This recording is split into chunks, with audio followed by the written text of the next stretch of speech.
Dear Charlie, it seems both strange and perfectly natural to call you that. Although when I last saw you, I was nearly half the age I am now, and you weren't a preeminent medical expert. Thank you for your note after Johnny's death. Accidental death can cover a multitude of sins, but I know it was suicide. As a doctor yourself, you know psychiatrists like Johnny have an extremely high rate of it. But I think, and this gets me to the material I'm enclosing with this letter, I think Johnny's suicide was prompted by a particular patient. But I'm getting ahead of myself. I'm enclosing what I found in Johnny's personal effects. This box. The handwriting, burn this, is Johnny's, and, well, I didn't listen. Like Pandora, my curiosity got the better of me, and I opened it. I wish I hadn't. Inside the box is my brother's account of the patient he was treating. His notes are increasingly fragmented. Refer to the patient as N. Case notes, June 1, 2007, patient N, 48, partner in a large Portland accounting firm, divorced, father of 2 daughters. Insomnia, OCD, you've heard it all 100 times before, but it's the underlying cause of those problems I came here to deal with. The reason I can't sleep, the reason for the compulsions. The reason is what happened in August of last year. What's wrong with me could be very dangerous to me, possibly to others. I'm at condition orange here, Dr. Bonsaint, edging into condition red. Do you count things? Of course I do. The number of clues in the New York Times crossword puzzle, my own footsteps, number of rings when I call someone, other people's footsteps, their shoes, black shoes on the way to lunch, brown on the way back. 30's a good number. 15 pair, most days not a problem. 30 is purty, my little rhyme. 15 is keen. At first, I thought my brother may have been planning a book, something popular in the style of Oliver Sacks. A book about N, specifically, and about OCD, obsessive-compulsive disorder, in general. The thing is, the manuscript for the book, which I'm sending along with this letter, seems alive, and not in a good way.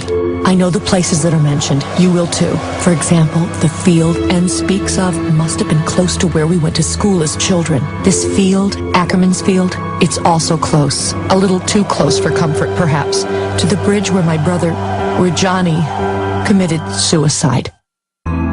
Case notes continue. Patient N. When I load the dishwasher, I count plates.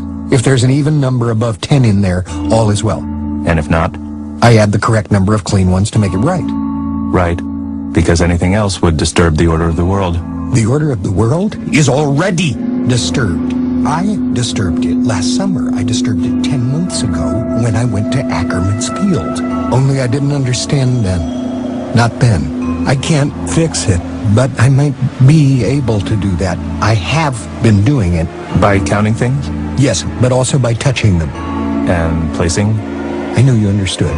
And these symptoms? They come in clusters. There are 3 of these clusters. They poke out of me, the same part of me, like rocks. Like the rocks in that field.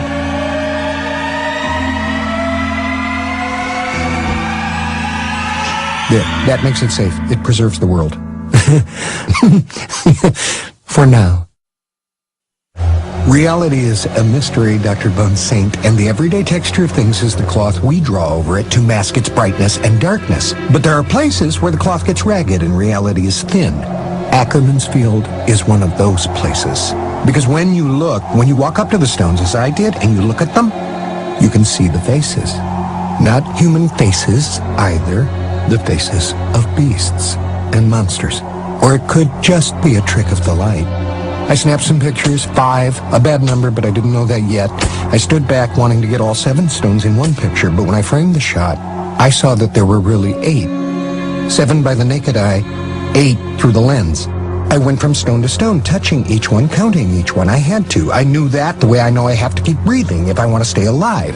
This might all still be in my head, but if it's not, if what I saw and sensed in Ackerman's Field is real, then I'm carrying a kind of infection, which I could pass on to you. I touched the stones. I'd touched them, and they were fixed. 7 when I looked, 8 through the camera. It didn't matter. After touching them, they were fixed. I felt relieved. But I still felt afraid. There was something wrong. Everything screamed it, even the silence of the birds. So I ran. I was most of the way back to my car. I might even have been touching the door handle when something turned me around again. And that was when I saw there was something in the middle of the stones. It was turning very slowly, but it never took its eyes off me. And it saw me. It saw me looking. And it grinned. And where there was one, there would be more. 8 stones would keep them captive, but if there were only 7, they'd come flooding from the darkness on the other side and overwhelm the world. Case notes continue. Patient N, obsessive-compulsive disorder. The stones are a gate, I think. A gate between realities. Possible schizophrenic tendencies. Maintain observation for code 295.3 symptoms. But there's a gate in our heads, too. One that keeps the insanity in all of us from flooding our intellects. Is that what you think happened to you at the field? That some kind of barrier in your mind had been breached? No. Yes. I'm not sure. I felt distorted, dislocated. That I'd seen that in the stones there was a face. And I felt infected. Dangerous, as if I could summon the thing just by thinking about it too much. And it wouldn't be alone. That whole other cosmos would come spilling through like vomit through the bottom of a wet paper bag. I went around and locked all the doors. I was sure I'd forgotten a couple, so I counted. Front door, back door, pantry door, bulkhead door, garage overhead door, back garage door. 6 doors. 6 is a good number. How do you know? I just knew. It's warm, not cold. Like 5 or, 7. 6 is a fix, I remember saying. I couldn't sleep, so I counted all the books in my bedroom bookcase. 93. That's a bad number. Divide 93 by 3, you get 31. 13 backwards, so I added another book, 94. But that wasn't enough, so I got 6 more and crammed them in. 100, a good number. 6 is a fix. Exactly, you get it. And were you placing things, too?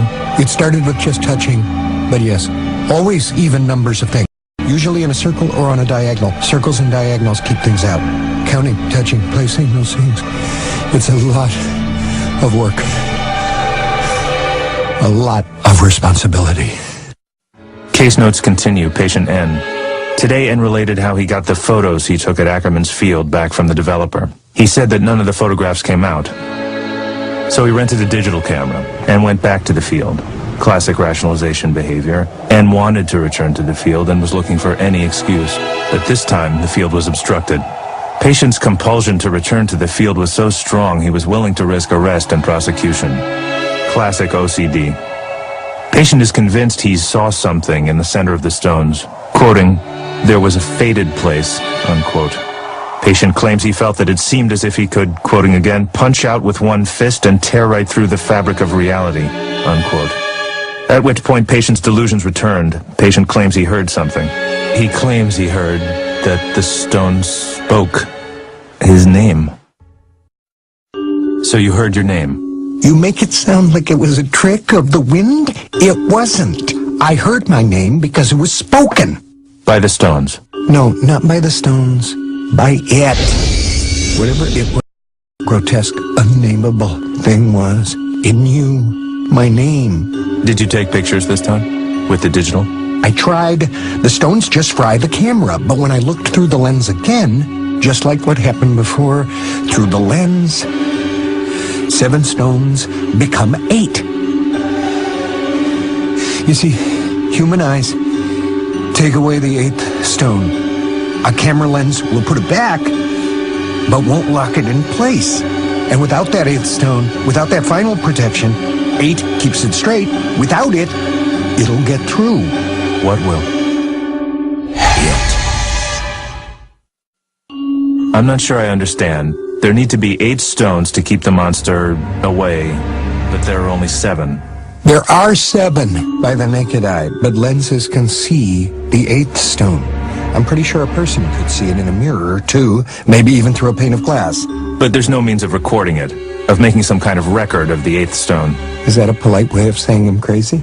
No, I'm just trying to get a clear picture. No pun intended. I get it. You want proof, right? Like you said, some kind of record. So did I. That's why I took the camera in the first place. But you couldn't take a picture, any pictures, of this 8th stone. Do you see what I'm getting at here? Yes, I do. I read about this sort of thing, trying to get the patient to confront his delusions. I get it, but here's the thing. In December, after my OCD started to subside and I was actually sleeping through the night for the most part, something came in the mail for me. Something real. Something that proved it wasn't all in my head. The letter was marked personal, no return address. There was something inside. I could feel it through the envelope. AF. And what did you think the AF stood for? Come on, Doc. What do you think? Ackerman's Field, right? Or a person's initials? Or... I knew what it was and what it meant. If there'd been a letter, it would have said, I tried to keep you out. It's not my fault and maybe not yours, but either way, this key and all it opens is yours now. That's very specific. That's what it would have said. You sound pretty certain of that. I am. Just like I'm certain that field is now my field. Those stones are now my stones. And whatever it is they're keeping is my responsibility. Just like I understood that I had activated the place just by looking at it. By looking, I took away the 8th stone. I could put it back with a lens, but only for a while. I had to keep renewing the protection with symbolic acts. Things were better last winter. The OCT got better, but then in April, things started getting bad again. I was counting more, touching more, and placing just about everything that wasn't nailed down in circles or diagonals. I started having nightmares again. The same dream. A dark, unspeakable dream. I could see it clear as day, as gray, black as twilight. And even though it was a dream, hope, it was a dream, just a dream. I knew it had escaped from the standing stones in Ackerman's Field. And I knew that it was my fault because I'd failed in my responsibilities. So this creature, the one that you let escape... Good thought. Excuse me? It's what the creature was saying in the dream. The creature can speak. The creature speaks without talking, just like the stones did. Just like the stones did when they spoke to me.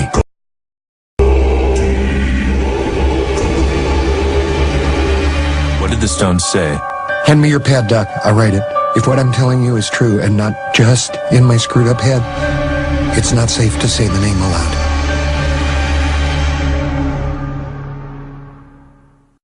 Case notes continue. Patient N. By his own account, N's OCD improved with the arrival of the winter months. Related to SAD, seasonal affective disorder, somehow. Explore further. Possible paper there. However, although the OCD was apparently getting under control, patient experienced vivid nightmares, culminating in to wit, a return to Ackerman's Field. Transcript of patient's account follows. The hay was growing up in the field again, and most of the sumac bushes were turning green, but I saw a scary thing. The darkness was back, inside the stones, but I saw no eyes this time. I wasn't too late, thank God. There was just the darkness turning and turning, seeming to exult in the fragility of our world, and I knew what I had to do. The sound of the hay brushing against the cuff of my pants was like a voice, and it was warning me to keep away. Forcing myself to go down to that ring of stones was the hardest thing I've ever done. The voice growing louder in my ears.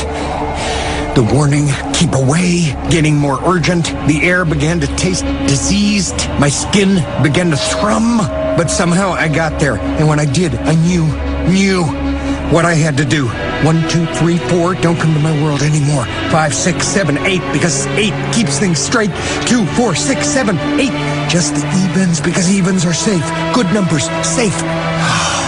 That turning darkness began to recede with each pair, and by the time I got to 8, it was gone. And I understood. I understood why things had gotten better for a while. It's the solstice.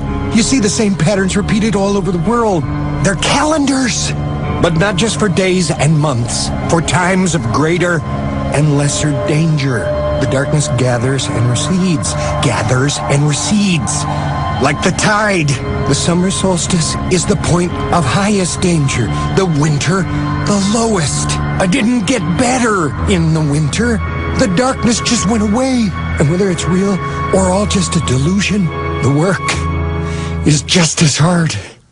The responsibility. You can't imagine the responsibility for the entire world, Doc. The weight of it, literally on my shoulders.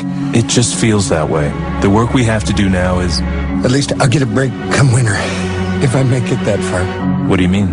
And you know what I think? I think we finished, you and I. Actually, I think we still have a great deal of work left to do. No, we're done. This concludes today's program, as they used to say on the radio. This is very common. After a breakthrough, it's normal for patients to want to... Thanks, Doc. Look, don't worry. You may see me again, or at least hear from me. I can help you. It just takes some time. Thank you, Doc, for everything, for listening. By the way, those, I wouldn't move them if I were you.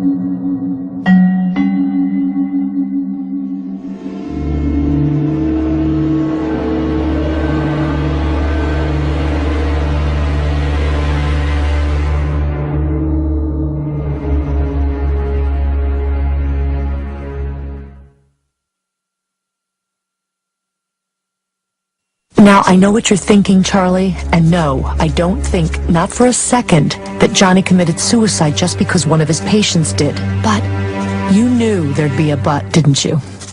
I just wonder if the two deaths aren't connected somehow. Because, well, read the manuscript Johnny had started. I think you'll see what I'm talking about here. He went to N's funeral, for one thing. You're a doctor. You tell me, is that normal? I mean, for a psychiatrist to go to the funeral of a patient, particularly one who committed suicide? I don't know. It feels wrong somehow. A little too intimate, you know? And then there's this project, this manuscript, this decision to go forward with it, to write it.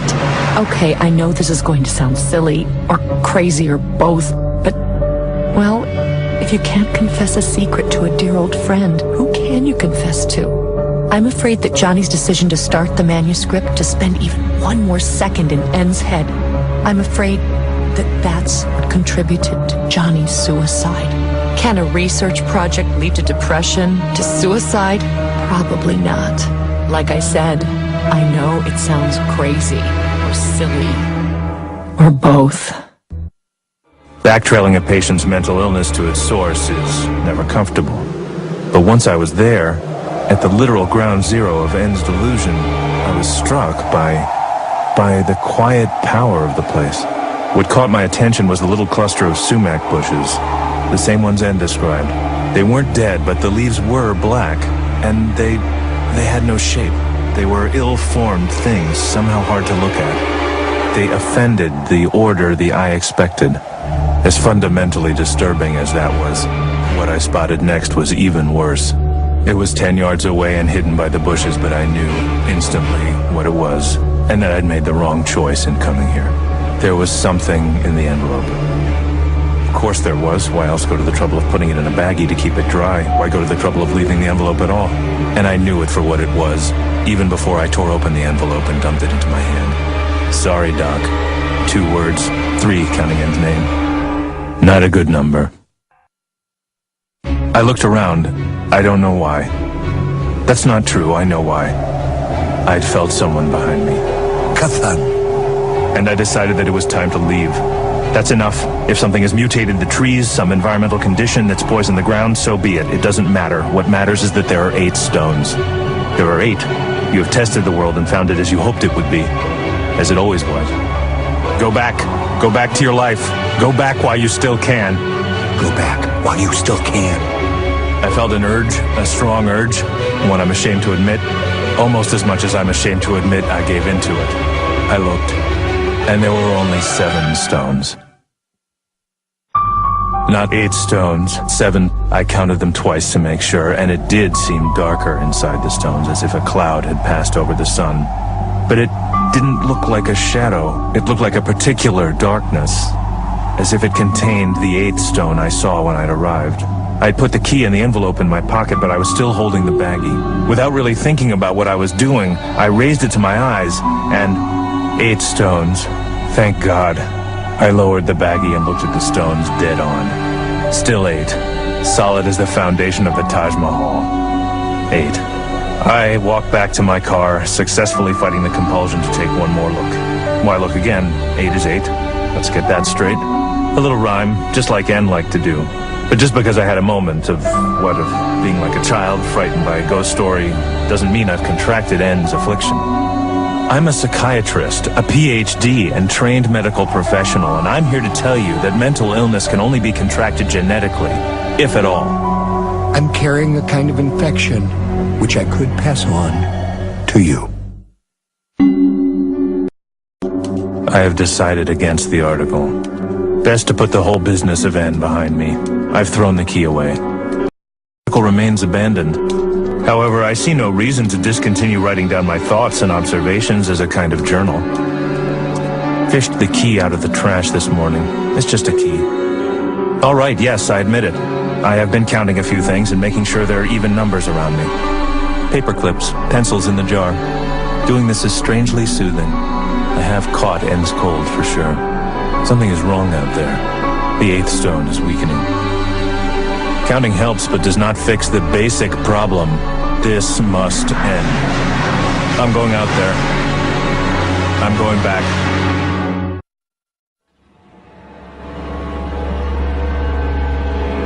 I went back. I went back and I saw it. The darkness. It was almost complete. I cannot live my life this way. I don't accept this, I don't. I let N's obsession get a finger in my psyche. And it has continued to widen the gap, slipping in a second finger, a third. But I saw with my own eyes.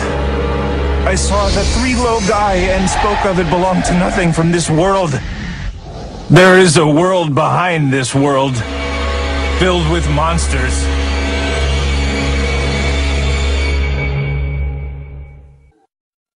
I think a Neurontin script might help. Anti-seizure medication, strictly speaking, but in cases like mine, it's been known to help. Valium helps more than Neurontin, I think, as long as I don't overdo it. Cymbalta, that's the trick. Valium and Neurontin have 6 and 10 letters each, which is good, but Cymbalta has 8. And 8 keeps it straight, just like N said. 6 is a fix, but 8 keeps it straight. Back from Motown, covered with sweat, shaking, but 8 again. I fixed it.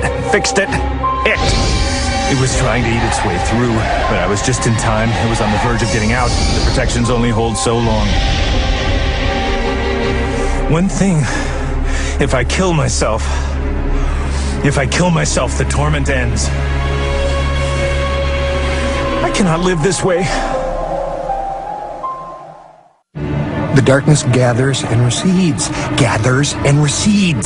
The summer solstice is the point of highest danger. The winter, the lowest.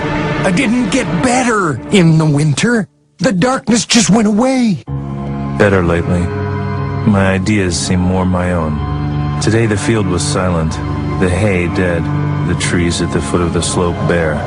The world waiting for snow.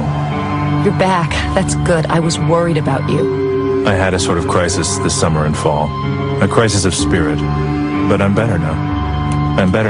And I believe these notes, this diary, can end. It's April Fool's, and the fool is me. I woke from a dream about Ackerman's Field. It's starting again. It was Charlie who thought it up, calling the Bale Road Bridge the Fail Road Bridge, because anyone who fell off it couldn't fail to kill themselves. Charlie was always so clever. The Androscoggin will be red tonight, a long snake bleeding in its birth canal.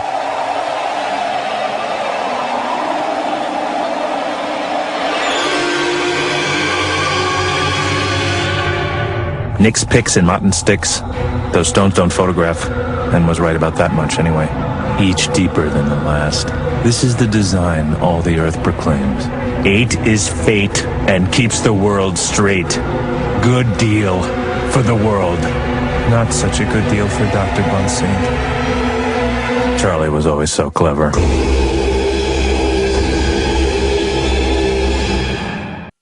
Dear Charlie, from you about Johnny's manuscript, and that's good. Please ignore my last letter, and if you still have the pages, burn them. I told myself I was only going out as far as the Bale Road Bridge. I told myself it might bring closure, but that was a lie. Because why else would I take the key? I found it in his study, next to another key, to balance it, as he would have said. I'm glad I didn't send you the key. You might have been tempted to go out there. Don't worry about me, though. I'm fine. And even if I'm not, Sheila LeClaire has 1 husband and 1 child. Charlie Keene has 1 wife and 3 children. You have more to lose.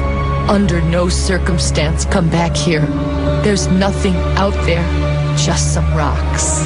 I saw with my own eyes.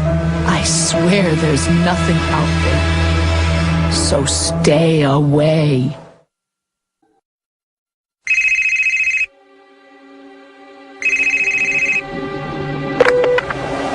The caller you are trying to reach is unavailable. Please leave a message. Hey, it's Charlie. I just wanted to let you know I'm going out of town for a few days. Going back home to Maine, a little town called Maughton. I'm attaching a map.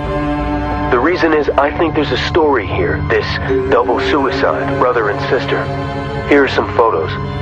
Maybe it could turn into a piece on obsessive-compulsive disorder. Maybe an angle on how OCD can actually be passed via transference from family member to family member, or even person to person.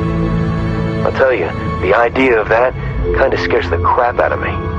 But that's what makes it a story, right? Look, I'm about to get on the plane. The place I'm looking for, Ackerman's Field, isn't on any map, but I have a pretty good idea where I think it is. Maybe I'll email you some pictures when I get there.